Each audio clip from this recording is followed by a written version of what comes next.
Magandang araw mga kalahi ni Rizal.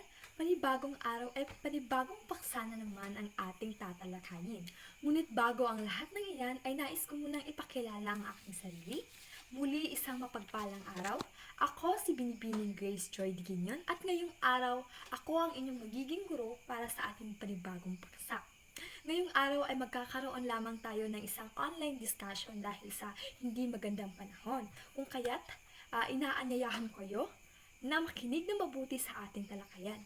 At para sa ating attendance ngayong araw, ay nais kong itali ito sa pamamagitan ng inyong mga kasagutan. So maya-maya sa ating talakayan ay meron akong mga ilan na katanungan at nais ko ng inyong attendance or ang inyong mga kasagutan ang magsisilbing attendance ngayong araw. So, kung nais niyong sumagot, magtanong, ay i-comment lang na yan sa ating comment section below. At yan ay aking iisa-isahin pagkatapos ng ating talakayan. So, dahil tayo ay nagkakaroon lamang ng online discussion, ay meron lamang akong dalawang alituntunin para sa klase natin ngayong araw. Una, ay makinig ng mabuti sa ating talakayan upang kayo'y magkaroon ng iba't ibang kalaman para sa panibagong paksa. At pangalawa, ay kung meron kayong mga katanungan at kasagutan o mga klarifikasyon, ay huwag mag-atubiling i-comment sa ating comment section below.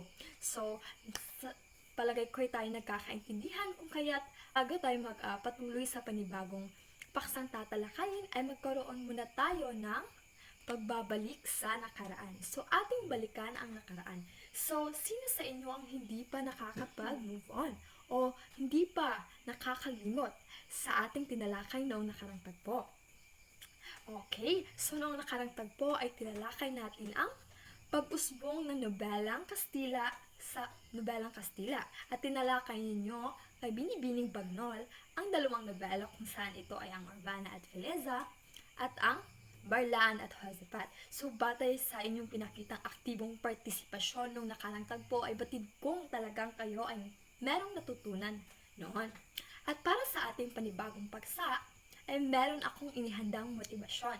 So, ito ay tinatawag ko na pick to word. So, meron akong mga imahe na ipapakita at kailangan nyo lamang buuhin kung ano ang salita na nais ipahiwatig ng mga imahe na aking ipapakita. So, magsimula na tayo, no? So, unang mga litrato. So, sa palagay nyo, ano kaya ang salitang nais ipahiwatig ng mga imahen? Kung meron kayong mga kasagutan, ay huwag mag-atubiling. May comments sa ating comment section dahil yan ay may karagdagang puntos, class. Yes. Tapos na. Ito ang kasunod. Ano kaya ang tinatawag salita ng mga imahe na ito? Isang lalaki, tasa, bayan, dagat, at mga lata. Ano kaya ito? I-comment lang sa ating comment section. At pangatlong imahe. Ano kaya ito, class?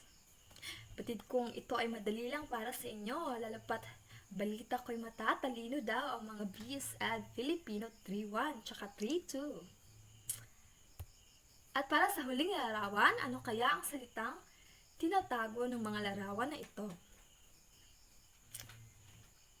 Alright, so batay sa mga kasagutan ninyo, kung meron ba, ano kaya ang paksang tatalakayin natin ngayong araw?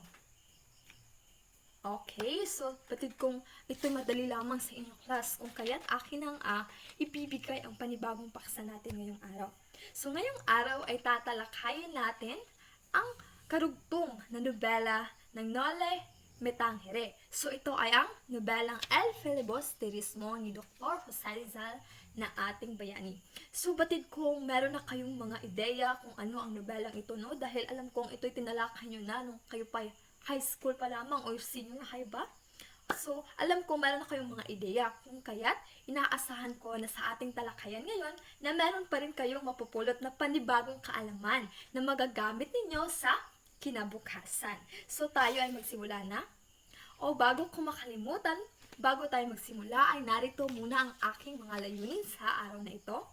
Pagkatapos ng 2 oras na talakayan, ang mga mag-aaral ay naasahang una, na ipapaliwanag ang mga mahahalagang konsepto ng nobelang El Filibusterismo bilang nobelang musbong sa panahon ng Kastila. Pangalawa, Ipapakita ang kahalagahan ng nobelang El Filibusterismo sa pamamagitan ng aktibong pakikilahok sa talakayan at gawain. So, kahit tayo ay nagkakaroon lamang ng online discussion class, mapapakita nyo pa rin ang inyong aktibong pakikilahok sa pamamagitan ng pag-comment ng mga posibleng sagot sa aking mga katanungan maya-maya. At panghuli, nakasusulat ng isang malinaw at malikhaing interpretasyon sa tauhan at wakas ng nobelang El Filibusterismo. So, maaasahan kong makakamta natin ang mga layunan na ito, class, kung bibigyan nyo ako ng regalo. So, hindi literal na regalo, no? So, ito ay R para sa inyong respeto, E para sa inyong enerhiya, G para sa inyong galing sa pagsagot, at A para sa inyong aktibong partisipasyon, L para sa inyong labis-labis na attention, class, at O para sa inyong klase-klaseng opinion. So, check ako, maaasahan ko ba ang BSAD Filipino 3-1 at 3-2 na uuwi at matatapos ang ating talakayan na may dala-dala kung maraming regalo? Check. Bakit hindi, diba? Dahil alam kong matatalino kayo, class. So, magsimula na tayo sa ating talakayan. So, ang nobelang El Filibusterismo, class, ito ay kadugtong ng unang nobela ni Dr. Jose Rizal na Noli Me Tangere. So, ang kaibahan lang nato, class, is ito ay kung ang nobelang Noli Me Tangere ay nagpapahiwatig ng iba't ibang sakit sa lipunan o kumbaga mga isyong panlipunan na tinatamasa ng ating mga kapwa Pilipino noon, ang nobelang El Filibusterismo ay ganun din. Ngunit sa nobelang ito, ipinapakita kung gaano kadilim ang paraan ng mga karakter upang marisolba ang mga problemang panlipunan at pang-aabuso ng mga Kastila at Praile noong unang panahon. So tayo ay magsimula na at ako'y sabik na magturo sa inyo, class. So ang nobelang El Filibusterismo ay tinatawag rin na ang paghahari ng kasakiman. Kasi nga, class, kagaya ng sinabi ko, ito ay matatawag na ang paghahari ng kasakiman dahil sa nobelang ito ay ipinapakita kung gaano kadilim kung gaano kadilim ang lipunan ng Pilipinas noon sa pangangalaga ng mga Kastila. O matatawag ba natin itong pangangalaga o sa kamay ng mga Kastila?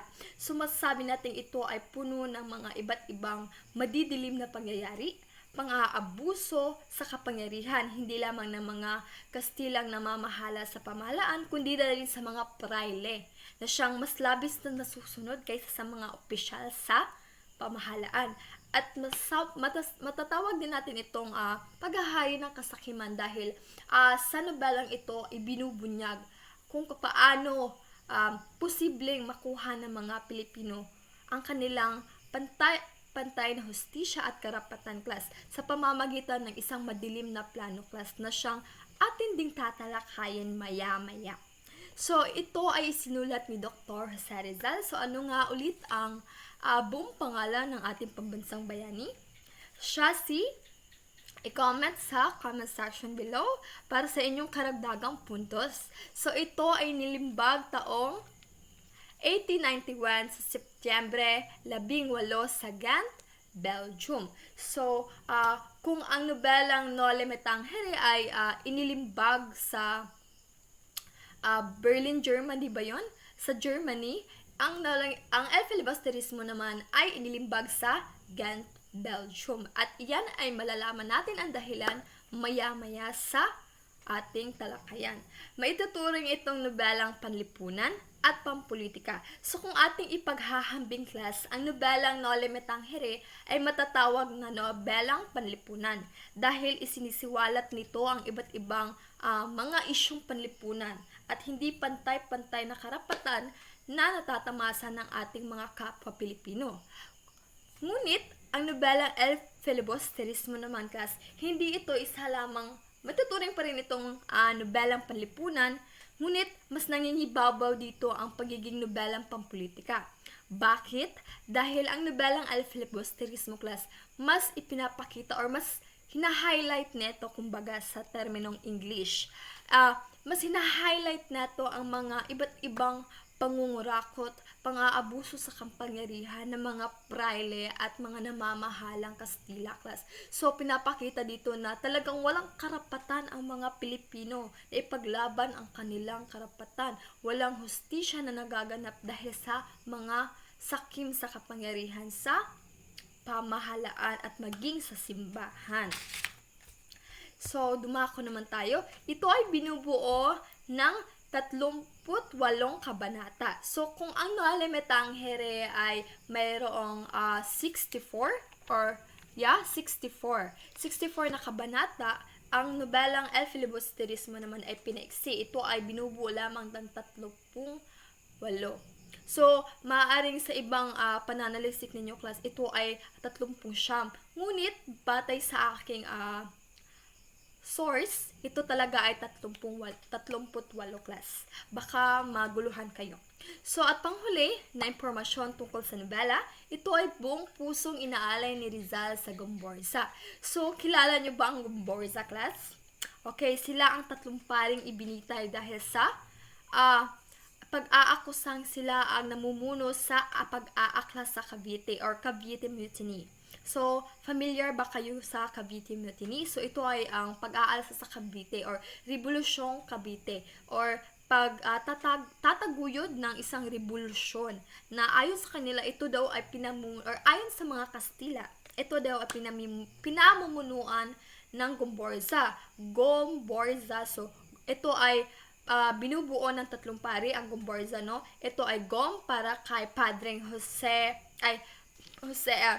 Mariano Gomez, Bor para kay Padre Jose Burgos, at Za naman para kay Padring Jacinto Zamora class. So, sila ay napagbintangan lamang class. So, ayon sa aking pananaliksik, sila ay napagbintangan lamang na namumuno sa pag-aalsa sa Cavite. So, paano ito na related? Paano ito na nagiging related kay Jose Rizal class? So, bilang trivia class, si Rizal at ang kanyang kapatid na si Pasiano or ang kanyang kapatid na si Pasiano class ay isa sa mga matalik na kaibigan ni Jose Burgos, Padre Jose Burgos. Kung kaya't sa pamamagitan ng koneksyon na ito, napag-alaman ni Jose Rizal na talagang walang kasalanan o walang koneksyon ang mga pari sa pag-aalsa sa Cavite class. So, dahil sino ba naman ang magsisinungaling sa kapwa mo kapatid class, no? Kung dahil nasaksihan ni Rizal class ang pagbitay sa 3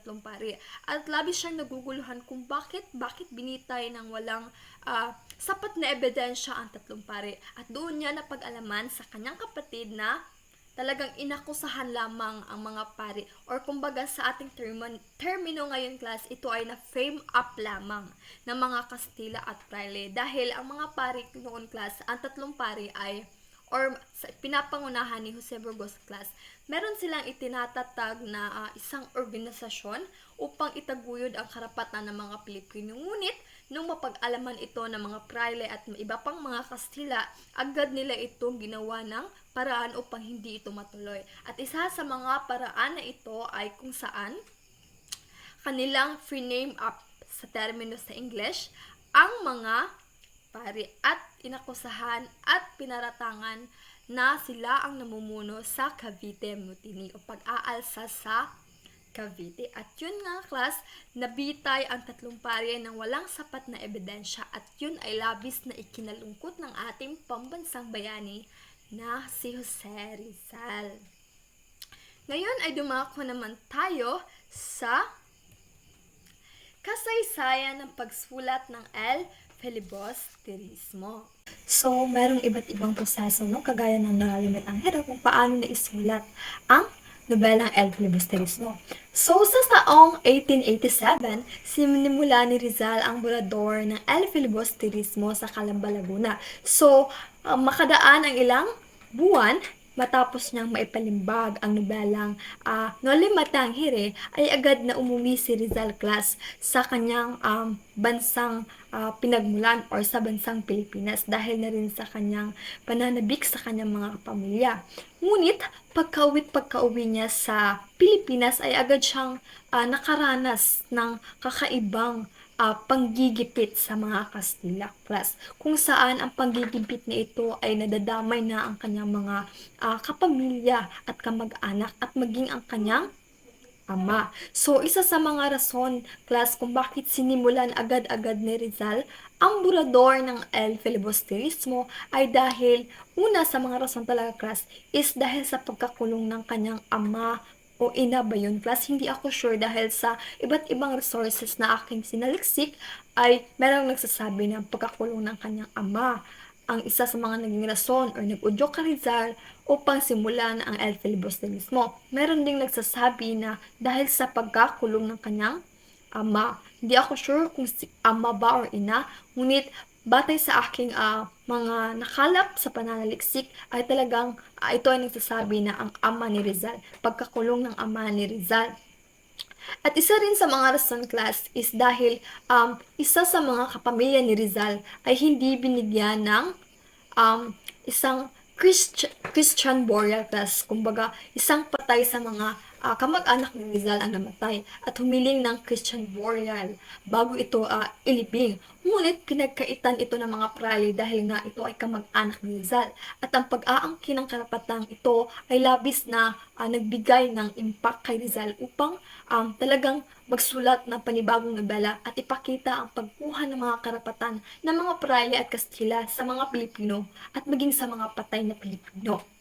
At isa rin sa mga um, uh, rason kung bakit naisulat ni Rizal ang El Filibusterismo, class ay dahil pinalayas sila ng mga praile at Kastila sa kanilang bahay kung saan idinahilan nila na hindi na sila nakabayad ng renta dahil sa labis na pagtaas nito ng bayarin, kung saan hindi na makatarungan ang mga ginagawa ng mga Kastila para lang ipitin si Rizal, class, dahil di ba umigting ang kanilang mga tenga nang marinig ang unang nobela ni Rizal, kung kaya't ang nais nila ay talagang gipitin si Rizal at maakusahan itong may sala upang magaya siya sa Gomburza.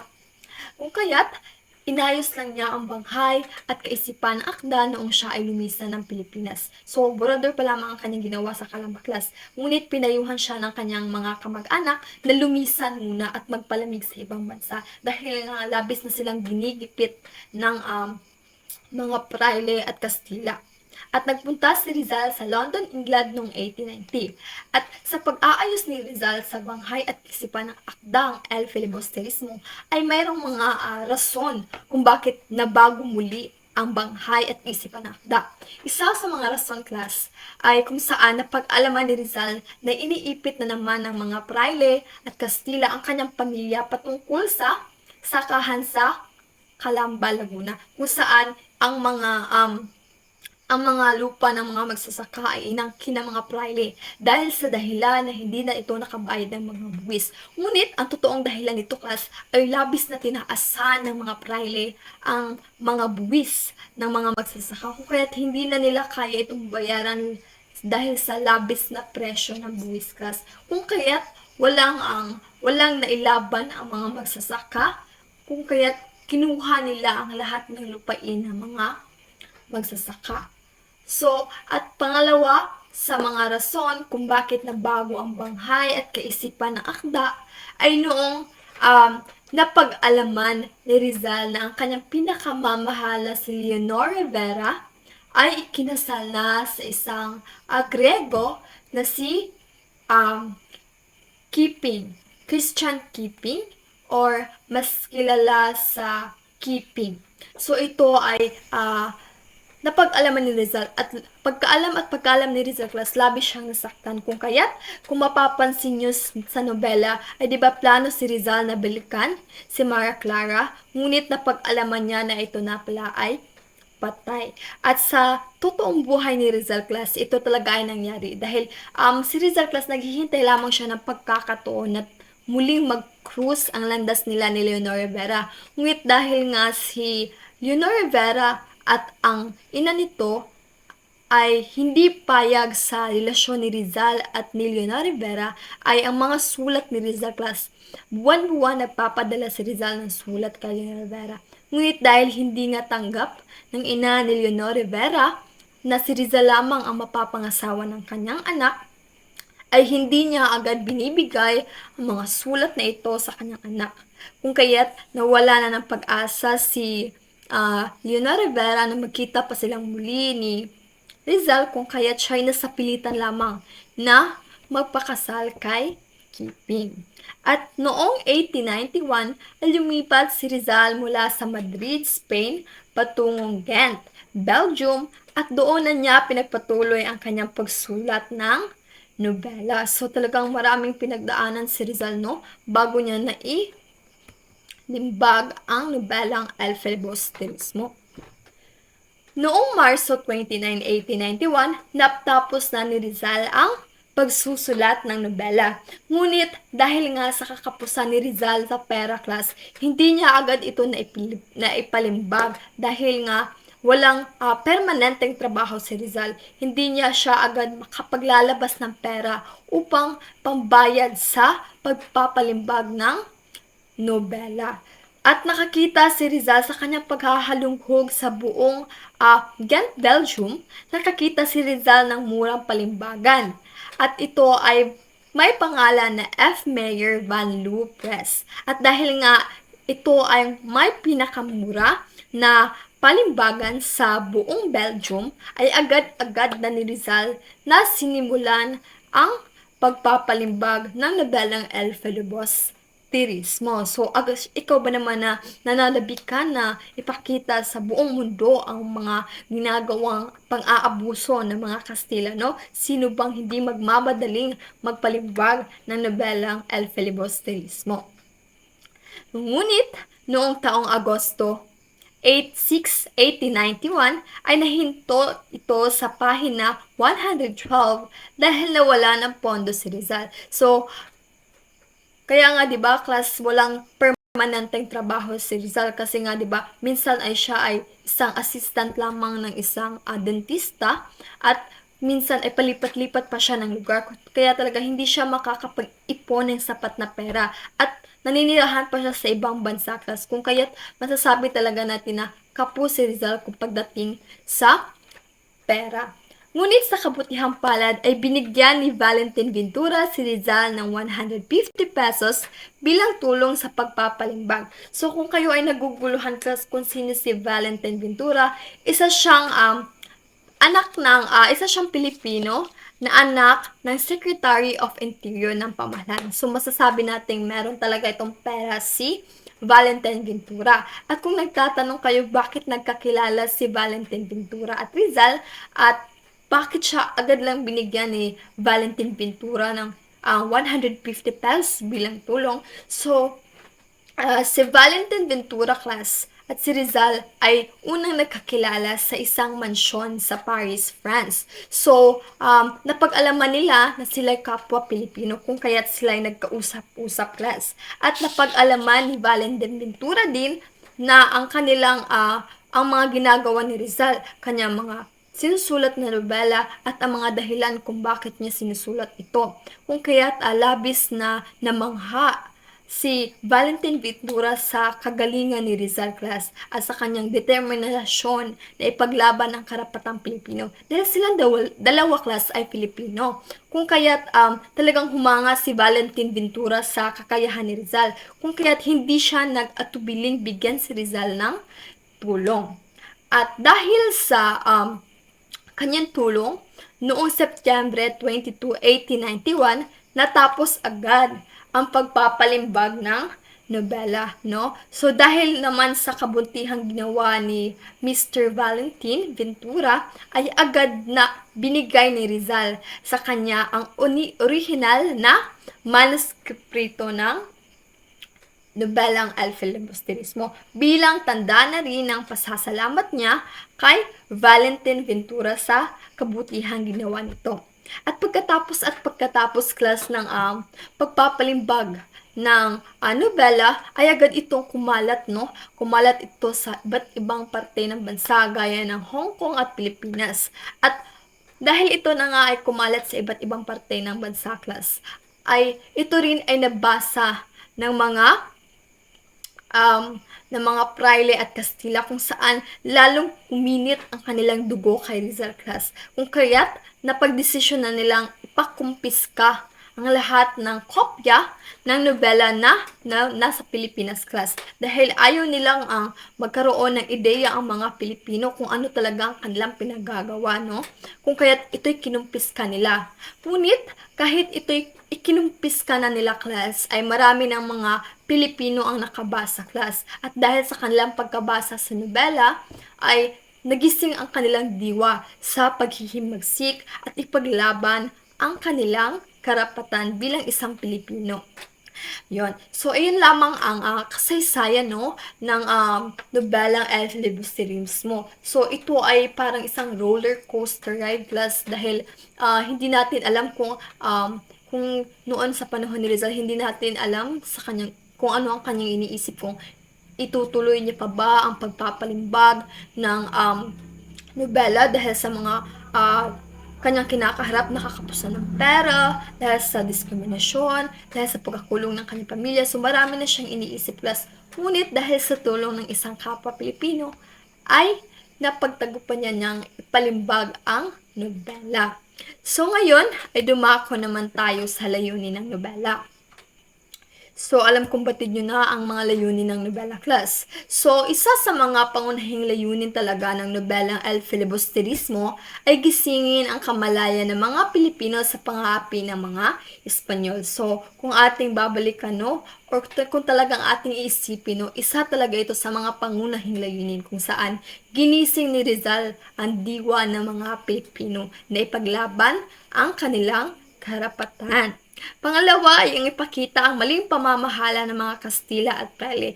No, kung talagang babasahin natin class or kung talagang babasahin natin ang buong kabanata ng nobelang El Filibusterismo, so makikita talaga kung gaano inaabuso ng mga Praile at Kastila ang kanilang kapangyarihan class.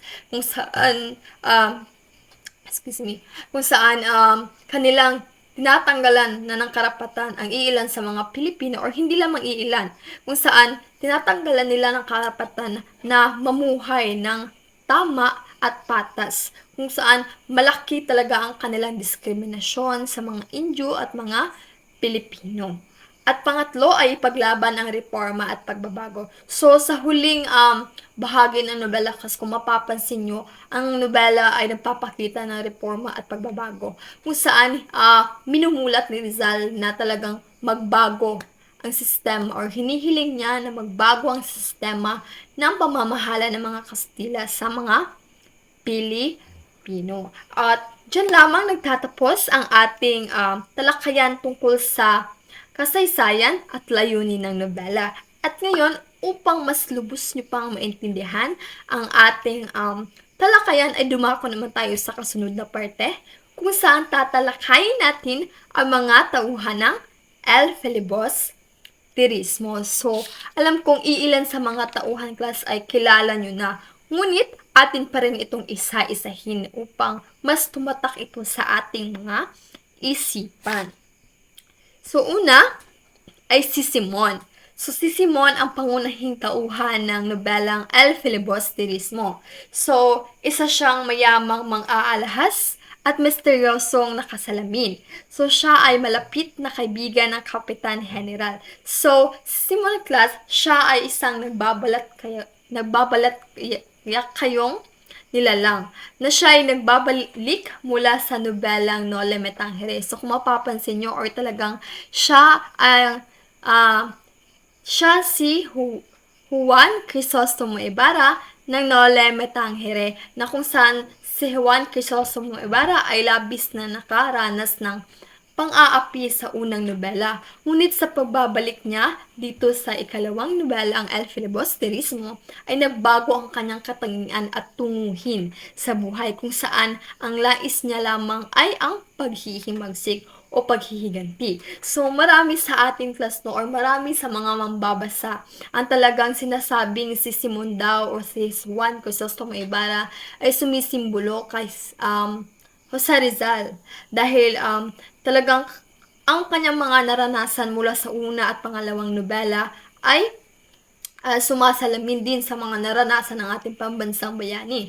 Ngunit marami din ang nagsasabi na si Simon o si Juan Crisostomo Ibarra ang siyang sumisimbolo sa marami sa mga Pilipino na unang umaasa na mababago ang mga sistema. Ngunit dahil sa um, pag-asa na ito ay unti-unti itong nawala dahil sa pakikitungo ng mga praile kung saan kahit tulungan pa natin sila ay hindi na magbabago ang pagtingin nila sa ating mga Pilipino kung saan para sa kanila tayo ay mga utusan lamang kung kaya't ito ay sumisimbolo sa maltrato na ginagawa ng mga mananakop na Kastila at Praile noong panahon ng mga Kastila.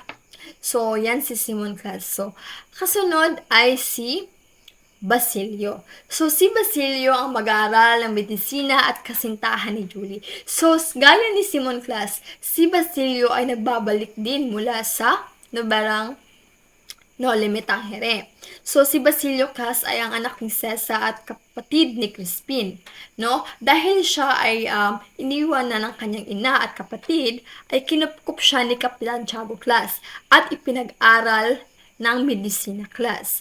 At kalaunan class, isa siya sa mga unang kinumbinsi ni Simon na makipagtulungan dito para sa kanyang paghihiganti ni Simon. Ngunit nung una class, hindi siya pumayag dahil nga ang kanyang tunguhin lamang ay makapag-aral, tapos ng pag-aaral at makapagtatag ng isang akademya para sa wikang Kastila sa mga Filipino.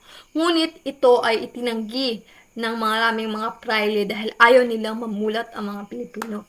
Kung kaya't si Basilio ay napilitan na makianib kay Simon Clas, no? Dahil nga siya rin ay nakulong dahil sa isang paratang, kaya't wala siyang choice class, kundi ipaglaban din ang kanyang sarili at umanib sa plano ni Simon. Kasunod ay si Julie. So, si Julie ay isa sa mga karakter talaga na nagbibigay simbolismo, no, sa kababaihan noon sa panahon ng Kastila. So, si Julie ay anak ni Cabezang Tales at apo ni Tandang Selo. So, siya ang nobya ni Basilio na pinagnasaan ng isang pari. So, ito si Julie Clas ay anak ni Cabezang Tales. Ngunit dahil sa mapag-alaman niyang si Basilio ay nakulong dahil sa maling paratang ng mga praile, ay agad siyang lumapit sa isang pari class. Ito ay si Padre Camora. Kung saan, si Padre Camora class is meron siyang pagnanasa na kay Julie Clas. Kung kaya't humingi siya ng tulong.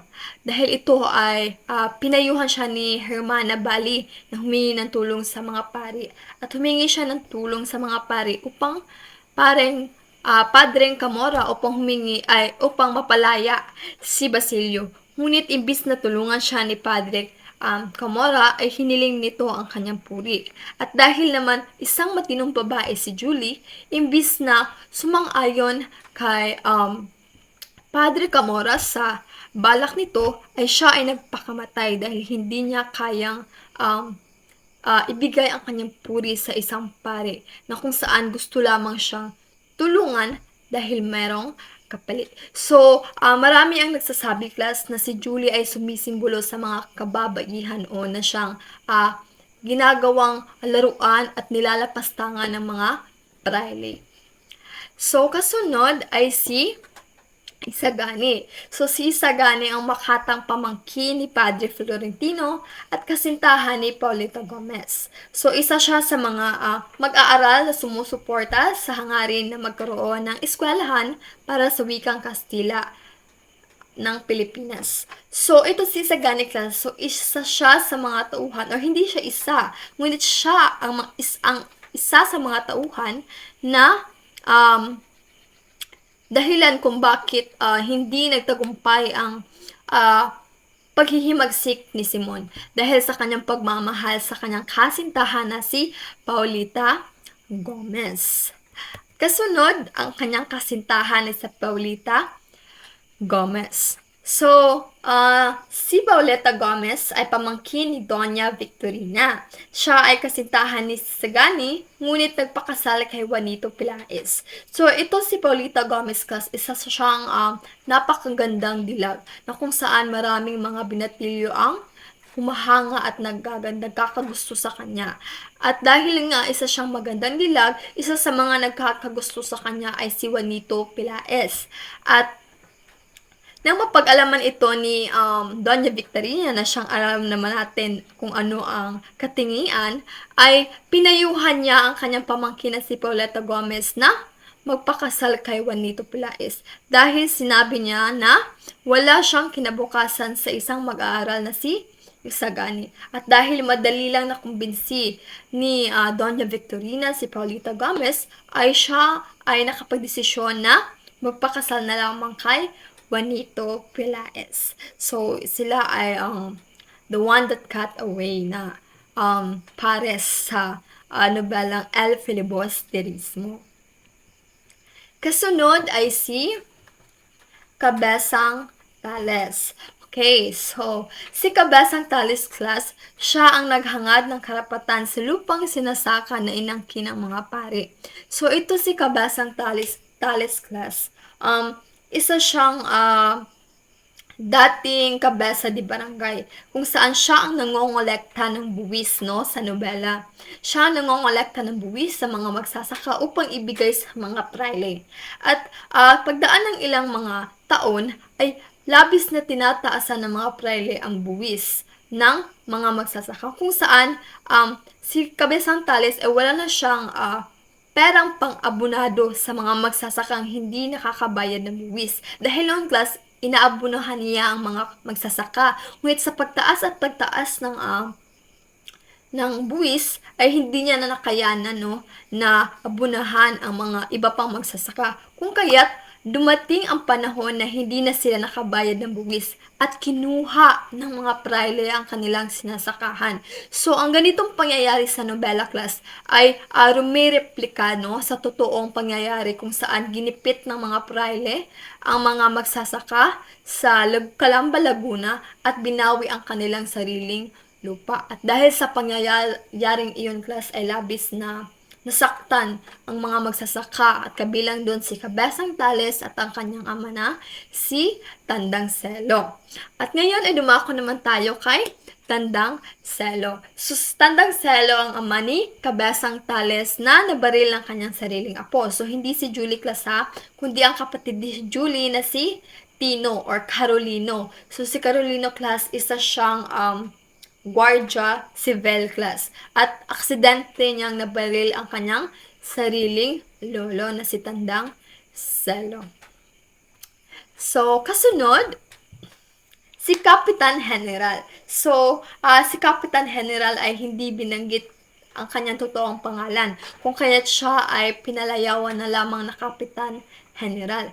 So, siya ang pinakamataas na pinuno ng pamahalaan sa panahon ng mga Kastila, no? Siya din ang naging kaibigan ni Simon sa nobela.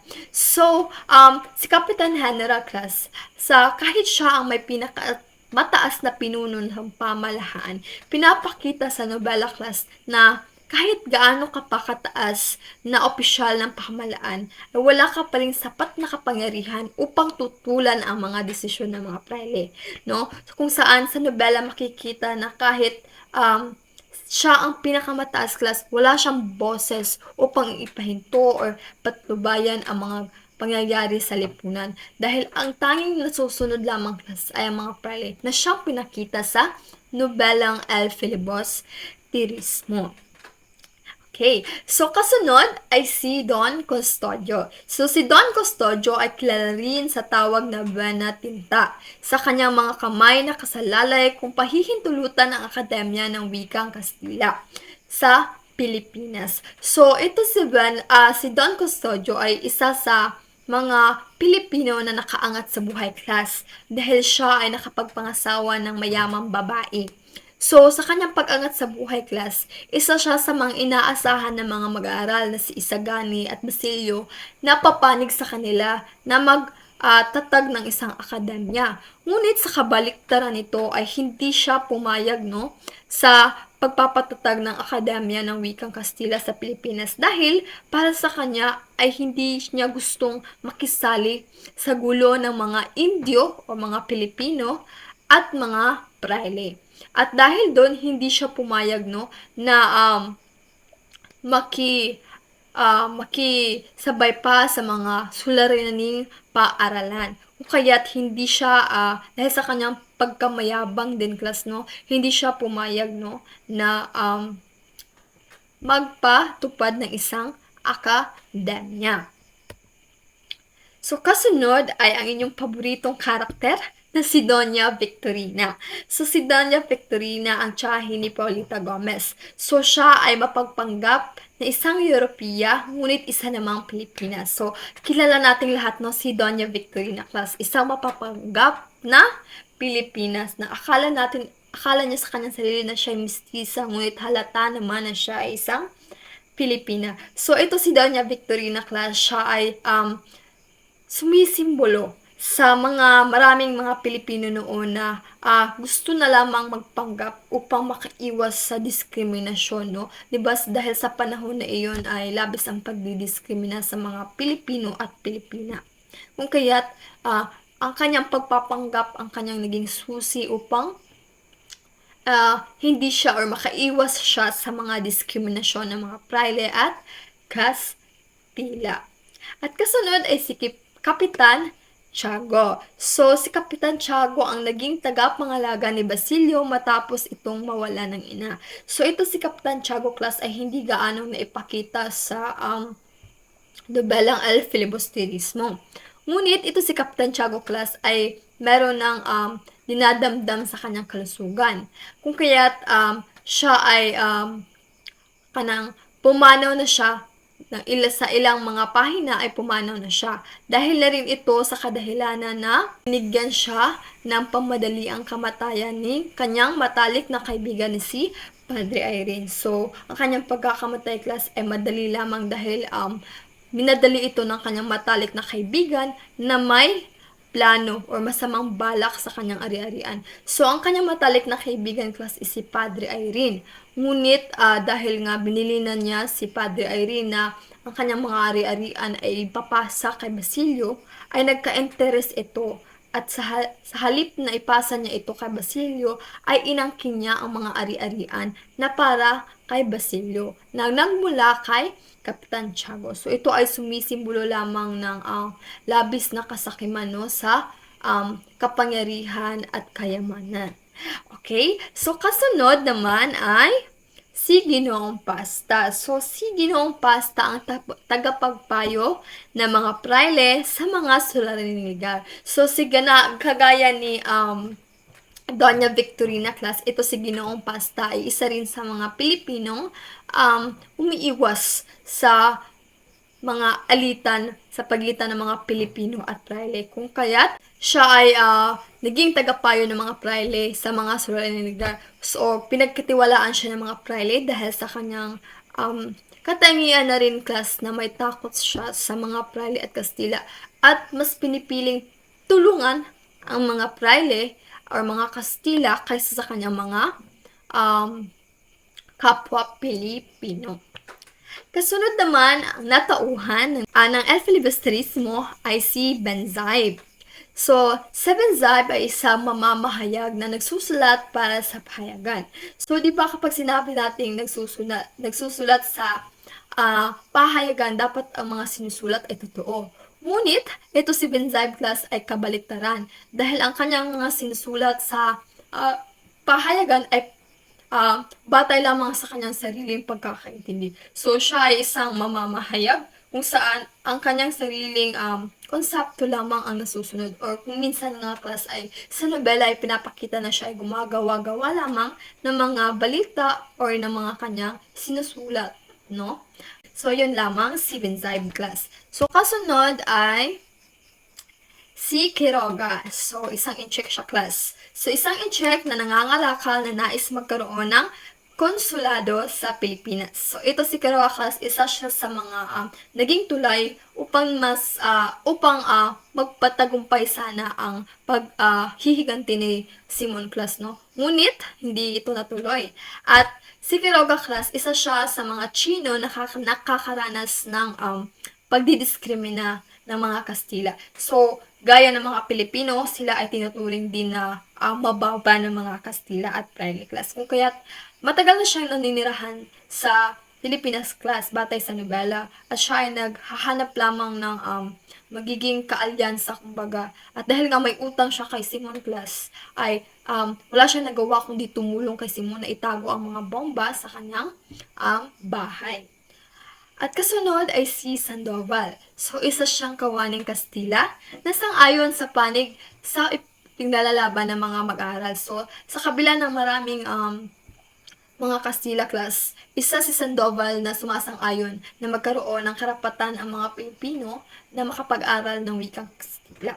So, isa siya sa mga tauhan na rumerepresenta or nagpapasimbolo na hindi lahat ng mga Kastila class ay may iisang tunghin. So, meron ding iilan na nais na ipaglaban ang pagiging patas class. At kasunod naman ay si Pecson. So, sa Pecson ay isa sa mga mag-aaral na palaisip, perspektibo o laging may natatanaw na kabiguan sa hinaharap. So, isa siya sa mga mag-aaral, no, na mag-aaral ng Santo Tomas class sa nobela, kung saan isa siya sa mga may negatibong pag-iisip na siyang palagi siyang nag-iisip na hindi magandang pangyayari sa hinaharap, no? So, kung sasabihin pa natin sa kasalukuyan na termino, siya ay isang nega na tao class. Or malagi, hindi siya sure kung ano mangyayari, hindi siya positibong mag-isip. At kasunod naman ay si Cameron Cosido. So, si Cameron Cosido class, isa siyang Espanyol na ikinakahiya niya ang kanyang mga kalahi dahil sa kanyang panlabas na anyo. So, isa siya sa mga may mukhang hindi natin maintindihan class dahil batay sa nobela siya ay isang gusgusin at hindi maintindihan kung ano talaga ang kanyang uri. So, isa siya sa mga Espanyol class na ikinakahiya ng kanyang mga kalahi class dahil nga sa kanyang anyo. Ngunit ito si Cameron Casido ay batay sa nobela, isa siya anak ng mayamang Kastila class na napadpad sa Pilipinas at nagkaganyan class na hindi na ano ang kanyang anyo. Kasunod ay ang inyong paborito, Verbosa, si Padre Irene. So, si Padre Irene ay ang kaanib ng mga kabataan sa pagtatag ng Akademya ng Wikang Kastila. So, si Padre Irene ay isa sa mga pumapayag or nakikianib sa mga kabataan na itatag ang Akademyang Wikang Kastila. Ngunit, huwag natin kalimutan na si Padre Irene din ang isa sa mga matalik ni Kapitan Tiago, no, na nanglinlang dito at kinuha ang mga ari-arian. So, si Padre Irene ay sumisimbolo siya sa bilang kung tawagin natin na walang direksyon na karakter sa nobela, kung saan ipinapakita nito ang pagiging hindi alam kung saan papanig class. Kung papanig ba siya sa mga kauri ba siya ng mga private dahil sa kanyang interes at kasakiman, o isa siya sa mga mabuti or sumusuporta sa mga Pilipino na makamit ang kanilang karapatan class dahil sa kanyang pagsuporta sa pagtatag ng Akademyang Wikang Kastila. Sumunod ay si Padre Salve. So, si Padre Salve ang kora ng San Diego na pumalit kay Padre Damaso at tinaguriang Mosca Muerta. So, ito si Padre Salve class ay tinatawag na Mosca Muerta dahil nga napag-alaman na siya ay isang pusong pari na kung saan siya ay may mga lihim na plano, no? Kung kaya tinatawag siya na Mosca Muerta. Okay? So, kasunod ay si Padre Camora. So, si Padre Camora ang mukhang artilyerong pare na may matagal ng pagnanasa kay Julie. So, kagaya ng sinabi ko kanina, siya ang pareng hininga ng tulong, no, ni Julie. Ngunit, Julie or Julie class, hindi ako sure kung ano ang pronunciation. Ngunit, imbis na tulungan niya ang dalaga, ay hininga niya pa ito ng kapalit, no, kung saan naging dahilan ng pagkamatay ng dalaga. No? So, pinapakita lamang nito ang kasakiman sa kapangyarihan ng mga pare or mga praile noong panahon ng Kastila, kung saan ginagamit nila ang kanyang kapangyarihan upang makagawa or upang makamit ang kanilang sariling interest. At kasunod ay si Padre Melion. So si Padre Melion class, isa siya sa mga guro nila Isagani sa Santo Tomas. Isang gurong malupit at hindi nakikinig sa mga opinyon ng mga estudyante. So, isa siya sa mga sumisimbolo class sa nobela kung saan ipinapakita niya ang pagiging malupit na mga praile. Hindi lamang sa mga Indio, kundi pati sa mga mag-aaral.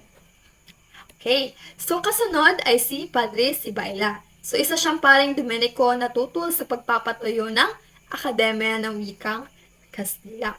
So kasunod ay si Padre Florentino Clas. So isa sa mga kilala na tauhan no, sa nobelang El Filibusterismo. So, isa siyang paring Pilipino at amain ni Isagani. So, kung alam nyo kung ano ang nangyari sa wakas ng nobelang El Filibusterismo, siya ang kinumpisalan ni Simon sa kanyang mga maling nagawa no, bago siya nawala ng hininga. At siya rin mismo ang nagtapon ng mga kayamanan ni Simon sa dagat upang hindi ito magamit sa kasakiman na siyang nangyayari no, sa kapanahunan na iyon. Okay, so isa siya sa mga pare na nagpapakita ng mabuting kalooban no, para sa mga Pilipino at sa lipunan. Kasunod ay si Hermana Bali. So, si Hermana Bali ang humimo kay Julie upang humingi ng tulong kay Padre Camora. So, hindi siya gaano nakitaan ng iba pang mga pangyayari sa nobelang El Filibusterismo. At kasunod naman ito ay si Hermana Panchang. So, siya ang mayamang madasali na pinaglilingkuran ni Julie. So, Julie and class. So, nawalan na ng I. Siguro na mistype po na.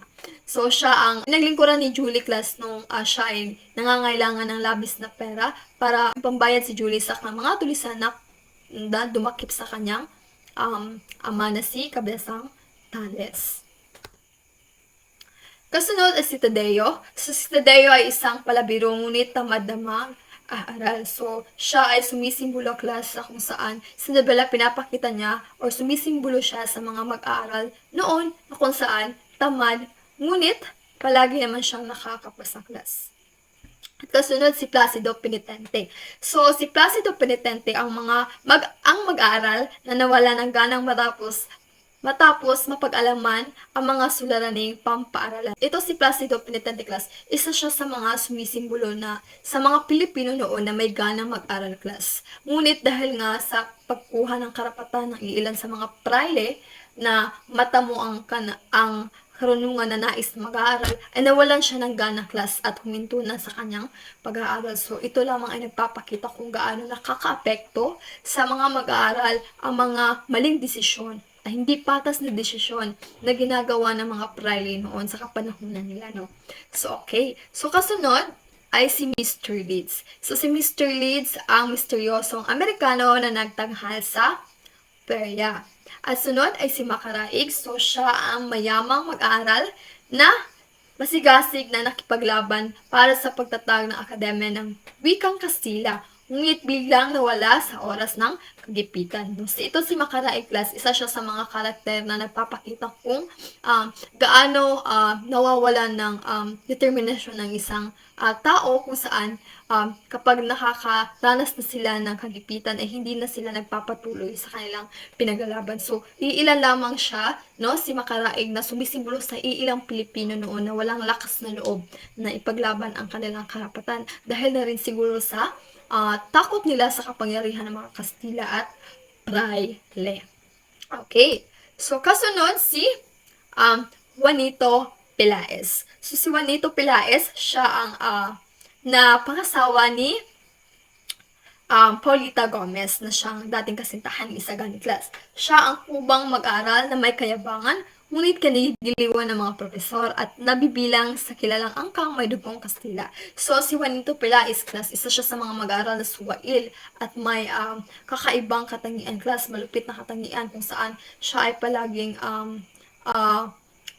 nagmamayabang sa kanyang mga kapwa mag-aaral, ngunit kinagigiliwan ng mga profesor na praile, kung saan ito ay nagpapakita lamang class or pinapakita lamang ng nobela kung gaano nagugustuhan ng mga praile ang kanilang mga kamuri, kung saan ito si Juanito Perez ay malupit at mayabang. At katulad din sila ng mga praile, or katulad din siya ng mga praile na isang malupit na tao kung saan ipinapakita lamang nito na talagang magugustuhan mo ang iyong kauri.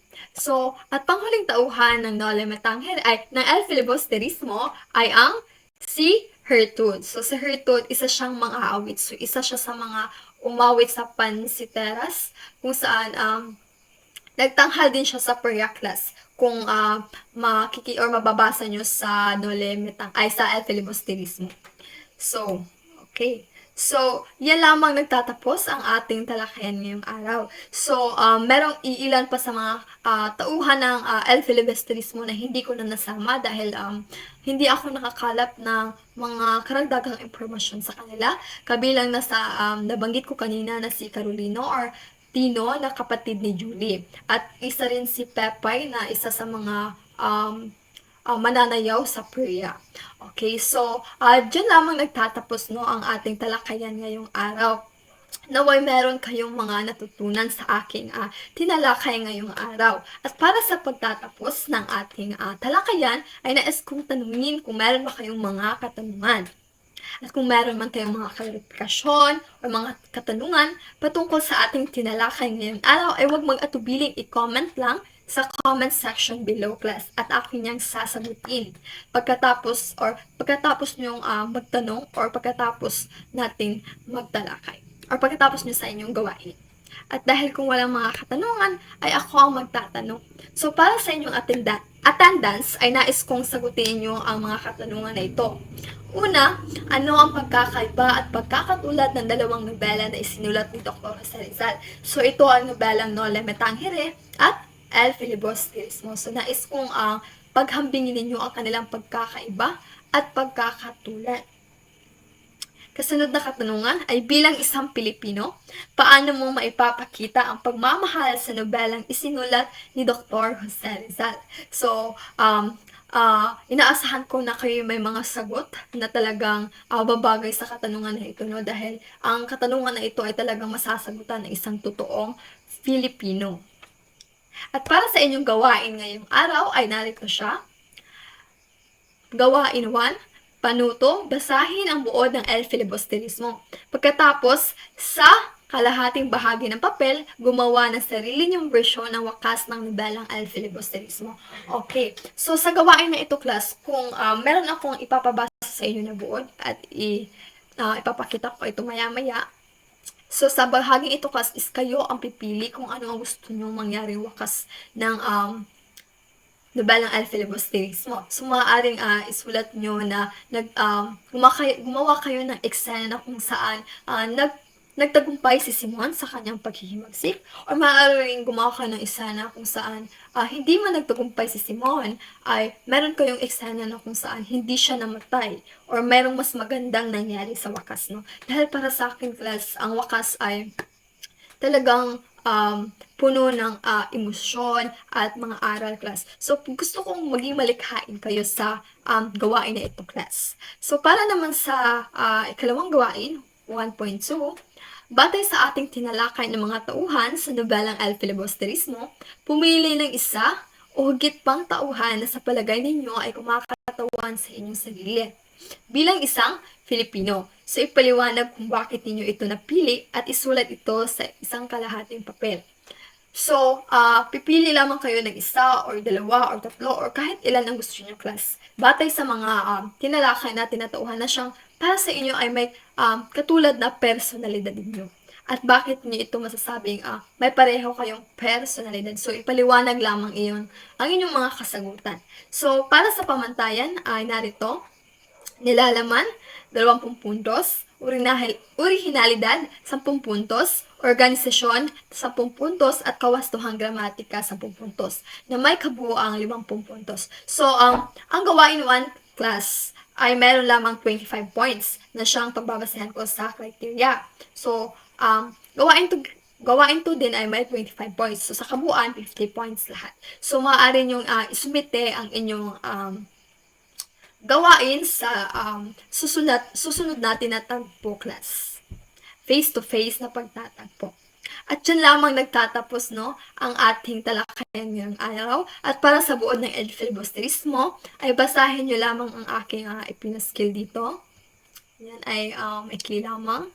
At kung hindi kayo satisfied class sa buod na ito, ay maaari kayong magsaliksik din sa internet. No?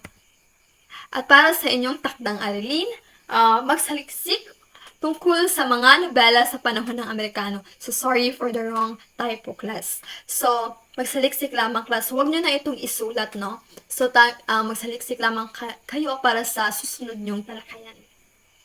At para sa pagtatapos ng ating diskusyon ngayong araw, ay mag-iiwan ako ng isang kasabihan na nagmula sa ating pambansang bayani. Ang magiging desisyon at aksyon ngayon ay magiging kasaysayan bukas. So, kailangan nating maging wais sa ating mga desisyon at aksyon sa kasalukuyan upang ito hindi makaapekto sa ating kinabukasan. At yun lamang nagtatapos ang ating talakayan ngayong araw. Muli, ako si Binibining Grace Joy Diginion at maraming salamat sa inyong pakikinig. Paalam!